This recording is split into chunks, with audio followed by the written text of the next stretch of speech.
गुरुवार व्रत करने से बृहस्पति देवता प्रसन्न होते हैं। यह व्रत अत्यंत फलदायी है। अग्नि पुराण के अनुसार अनुराधा नक्षत्र युक्त गुरुवार से आरंभ करके 7 गुरुवार व्रत करने से बृहस्पति ग्रह की हर पीड़ा से मुक्ति मिलती है। प्राचीन समय की बात है। एक नगर में एक बड़ा व्यापारी रहता था। वह जहाजों में माल लदवा कर दूसरे देशों में भेजा करता था। वह जिस प्रकार अधिक धन कमाता था उसी प्रकार जी खोलकर दान भी करता था, परंतु उसकी पत्नी अत्यंत कंजूस थी। वह किसी को एक दमड़ी भी नहीं देने देती थी। एक बार सेठ जब दूसरे देश व्यापार करने गया तो पीछे से बृहस्पति देव ने साधु वेश में उसकी पत्नी से भिक्षा मांगी। व्यापारी की पत्नी बृहस्पति देव से बोली, हे साधु महाराज, मैं इस दान और पुण्य से तंग आ गई हूँ। आप कोई ऐसा उपाय बताएं जिससे मेरा सारा धन नष्ट हो जाए और मैं आराम से रह सकूं। मैं ये धन लुटता हुआ नहीं देख सकती। बृहस्पति देव ने कहा, हे देवी, तुम बड़ी विचित्र हो। संतान और धन से कोई दुखी होता है। अगर अधिक धन है तो इसे शुभ कार्यों में लगाओ, कुंवारी कन्याओं का विवाह कराओ, विद्यालय और बाग बगीचों का निर्माण कराओ।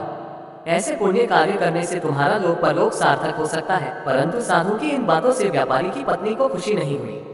उसने कहा, मुझे ऐसे धन की आवश्यकता नहीं है जिसे मैं दान दूं। तब बृहस्पति देव बोले, यदि तुम्हारी ऐसी इच्छा है तो तुम एक उपाय करना। 7 बृहस्पतिवार घर को गोबर से लीपना, अपने केशों को पीली मिट्टी से धोना, केशों को धोते समय स्नान करना, व्यापारी से हजामत बनाने को कहना, भोजन में मांस मदिरा खाना, कपड़े अपने घर धोना। ऐसा करने से तुम्हारा सारा धन नष्ट हो जाएगा। इतना कहकर बृहस्पति देव अंतर्ध्यान हो गए। व्यापारी की पत्नी ने बृहस्पति देव के कहे अनुसार 7 बृहस्पतिवार वैसा ही करने का निश्चय किया। केवल 3 बृहस्पतिवार बीते थे कि उसी समस्त धन संपत्ति नष्ट हो गई और वह परलोक से हार गई। जब व्यापारी वापस आया तो उसने देखा कि उसका सब कुछ नष्ट हो चुका है। उस व्यापारी ने अपनी पुत्री को सांत्वना दी और दूसरे नगर में जाकर बस गया। वहां वह जंगल से लकड़ी काटकर लाता और शहर में बेचता। इस तरह वह अपना जीवन व्यतीत करने लगा। एक दिन उसकी पुत्री ने दही खाने की इच्छा प्रकट की, लेकिन व्यापारी के पास दही खरीदने के पैसे नहीं थे। वह अपनी पुत्री को आश्वासन देकर जंगल में लकड़ी काटने चला गया। वहां एक वृक्ष के नीचे बैठ अपनी पूर्व दशा पर विचार कर रोने लगा। उस दिन बृहस्पतिवार था। तभी वहां बृहस्पति देव साधु के रूप में सेठ के पास आए और बोले, हे मनुष्य, तू इस जंगल में किस चिंता में बैठा है? तब व्यापारी बोला, हे महाराज, आप सब कुछ जानते हैं। इतना कहकर व्यापारी अपनी कहानी सुनाकर रो पड़ा। बृहस्पति देव बोले, देखो बेटा, तुम्हारी पत्नी ने बृहस्पति देव का अपमान किया था, इसी कारण तुम्हारा ये हाल हुआ है। लेकिन अब तुम किसी प्रकार की चिंता मत करो। तुम गुरुवार के दिन बृहस्पति देव का पाठ करो। 2 पैसे के चने और गुड़ को लेकर जल के लोटे में शक्कर डालकर वह अमृत और प्रसाद अपने परिवार के सदस्यों और कथा सुनने वालों में बांट दो।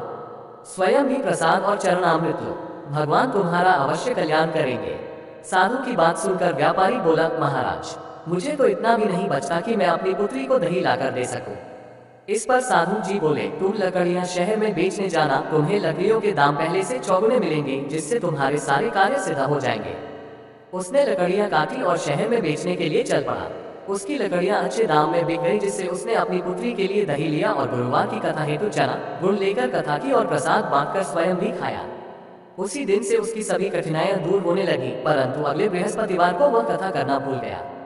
अगले दिन वहां के राजा ने एक बड़े यज्ञ का आयोजन कर पूरे नगर के लोगों के लिए भोज का आयोजन किया। राजा की आज्ञा अनुसार पूरा नगर राजा के महल में भोज करने गया। लेकिन व्यापारी व उसकी पुत्री तनिक विलंब से पहुंचे, अतः उन दोनों को राजा ने महल में ले जाकर भोजन कराया। जब वे दोनों लौटकर आए तब रानी ने देखा कि उसका खूंटी पर टंगा हार गायब है। रानी को व्यापारी और उसकी पुत्री पर संदेह हुआ कि उसका हार उन दोनों ने ही चुराया है। राजा की आज्ञा से उन दोनों को कारावास की कोठरी में कैद कर दिया गया। कैद में पड़कर दोनों अत्यंत दुखी हुए। वहां उन्होंने बृहस्पति देवता का स्मरण किया।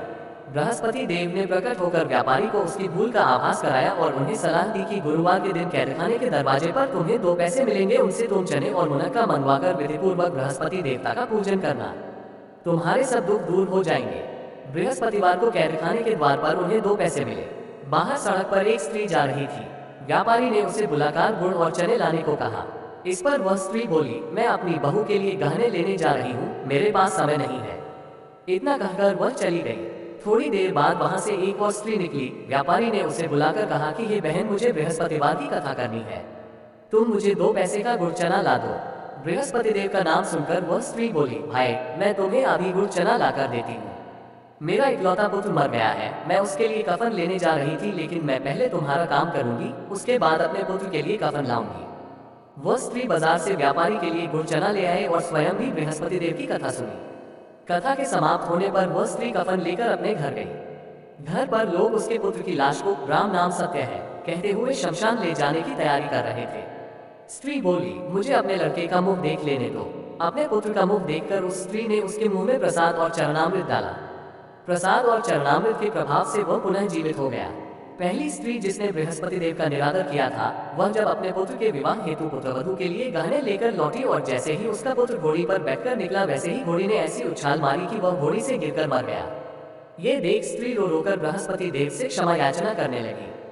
उस स्त्री की याचना से बृहस्पति देव साधु वेश में वहां पहुंचकर कहने लगे, देवी, तुम्हें अधिक विलाप करने की आवश्यकता नहीं है।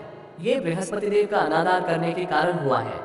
तुम वापस जाकर मेरे भक्त से क्षमा मांगकर कथा सुनो, तभी तुम्हारी मनोकामना पूर्ण होगी। जेल में जाकर उस स्त्री ने व्यापारी से माफी मांगी और कथा सुनी। कथा के उपरांत वह प्रसाद और चरणामृत लेकर अपने घर वापस गई। घर आकर उसने चरणामृत अपने मृत पुत्र के मुख में डाला। चरणामृत के प्रभाव से उसका पुत्र भी जीवित हो उठा। उसी रात बृहस्पति देव राजा के सपने में आए और बोले, हे राजन, तूने जिस व्यापारी और उसके पुत्री को जेल में कैद कर रखा है वह बिल्कुल निर्दोष है। तुम्हारी रानी का हार वहीं खूंटी पर टंगा है। दिन निकला तो राजा रानी ने हार खूंटी पर लटका हुआ देखा। राजा ने उस व्यापारी और उसकी पुत्री को रिहा कर दिया और उन्हें आधा राज्य देकर उसकी पुत्री का विवाह उच्च कुल में करवाकर दहेज में हीरे जवाहरात दिए। तो दोस्तों, ये बृहस्पतिवार का कथा आपको कैसा लगा हमें कमेंट बॉक्स में जरूर बताएं और हमारे चैनल को लाइक सब्सक्राइब जरूर करिए। मिलते हैं एक और नए पौराणिक कथा के साथ, तब तक के लिए राधे राधे दोस्तों, धन्यवाद।